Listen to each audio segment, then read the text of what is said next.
Shalom sahabat yang baik hati, salam sehat selalu bagi kita yang dikasihi oleh Kristus Yesus. Marilah kita bersatu di dalam doa. Kami memuji memuliakan Engkau ya Allah yang memberkati, menyertai, memelihara kehidupan kami hingga saat ini. Kami merasakan pemeliharaan Tuhan melalui firman-Mu. Biarlah firman-Mu memenuhi dan menuntun kehidupan kami ini. Amin. Firman Tuhan bagi kita hari ini dari Roma 11 ayat 36.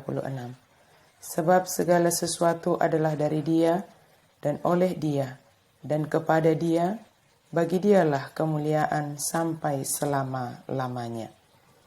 Ai sianibana do saluhu naro, marhite-hite ibana, jala marhapatean tu ibana do sasudenai. Di ibana ma hasangapon saliling-lilingna. Amin. Segala sesuatu dari Dia, oleh Dia, dan kepada Dia. Jika kita melihat pasal 11 ayat 34-36 merupakan kesimpulan dari pertanyaan-pertanyaan ini adalah bahwa tidak seorang pun memahami sepenuhnya pikiran Tuhan. Tidak seorang pun merupakan penasihatnya. Yesaya dan Yeremia mengajukan pertanyaan-pertanyaan serupa untuk menunjukkan bahwa kita tidak mampu memberikan nasihat kepada Allah atau mengkritik jalan-jalannya. Allah sendirilah pemilik kuasa mutlak dan hikmat mutlak. Pada hakikatnya, kita semua bergantung sepenuhnya kepada Allah. Dialah sumber segala sesuatu, termasuk diri kita.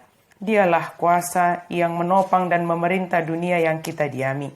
Dan Allah menghasilkan segala sesuatu untuk mendatangkan kemuliaan bagi dirinya. Allah yang Maha Kuasa, bagi Dialah segala puji-pujian. Rumusan kata-kata segala sesuatu adalah dari Dia dan oleh Dia dan kepada Dia tidak asing bagi penerima surat Paulus ini di Roma. Sebab Kaisar Markus Aurelius dalam karangannya Percakapan dengan Diriku tertulis, darimu semuanya, dalammu segalanya, kepadamu segalanya. Dengan rumus itu orang menganut kesatuan segala sesuatu di dalam Allah. Pemahaman kita akan ungkapan Paulus ini adalah Allah pencipta segala sesuatu atau dari, pemelihara segala sesuatu atau oleh, dan tujuan segala sesuatu atau kepada. Segala sesuatu itu mencakup baik manusia maupun alam dan seluruh sejarah itu berasal dan dihasilkan oleh keputusan-keputusan Tuhan dan melalui jalan-jalannya menuju kepada Dia. Menuju kepada Allah artinya kita menaati kehendak-Nya. Ketaatan seperti itu dimungkinkan seperti dalam Kolose 1 ayat 20 oleh pendamaian kita dengan Tuhan.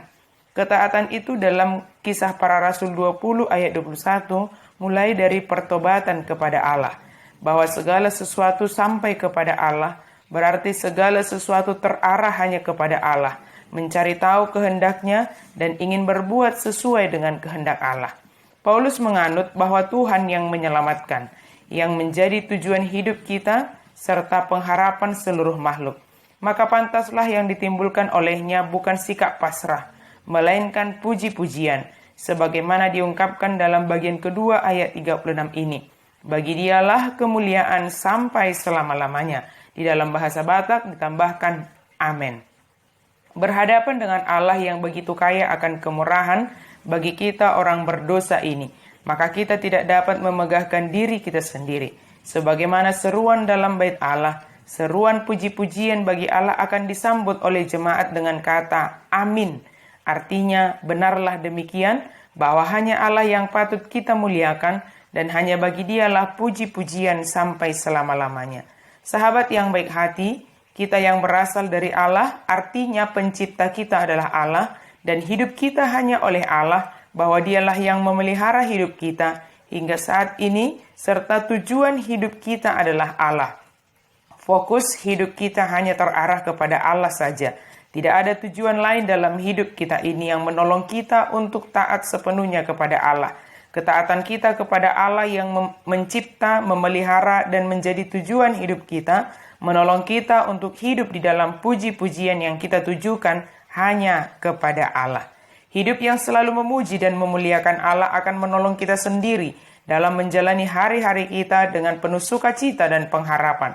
Kesadaran dalam diri kita bahwa semua berasal dari Allah dan oleh Allah dan semua bertujuan kepada Allah, serta kesadaran akan kemuliaan hanya bagi Allah, akan memberi petunjuk jalan mana yang harus kita lalui dalam hidup kita sesuai dengan kehendak Allah.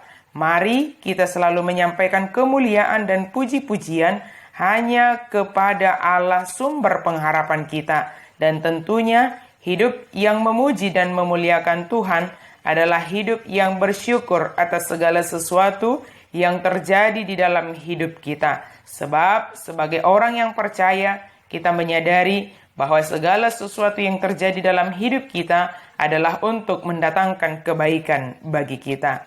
Allah Maha Kasih menolong kita untuk semakin merendahkan hati di hadapan-Nya, yang menyadarkan kita sebagai ciptaan-Nya, hidup hanya oleh karena pemeliharaannya, dan hanya Dialah tujuan hidup kita. Sebab itu, hidup kita adalah hidup yang selalu memuliakan Dia. Amin. Mari kita berdoa. Terima kasih Tuhan atas segala berkat yang Engkau berikan kepada kami. Engkaulah yang menciptakan kami, yang mengadakan segala sesuatu yang terjadi dalam hidup kami. Engkau yang memelihara kami, dan hidup kami hanya bertujuan kepadamu saja, kepada kemuliaan Allah saja. Biarlah kami di dalam setiap gerak hidup kami selalu memuji, memuliakan nama Tuhan. Apapun yang terjadi Tuhan, biarlah kami tetap sanggup dan Tuhan sanggupkan untuk memuliakan Engkau di atas segala sesuatu yang kami kerjakan. Amin.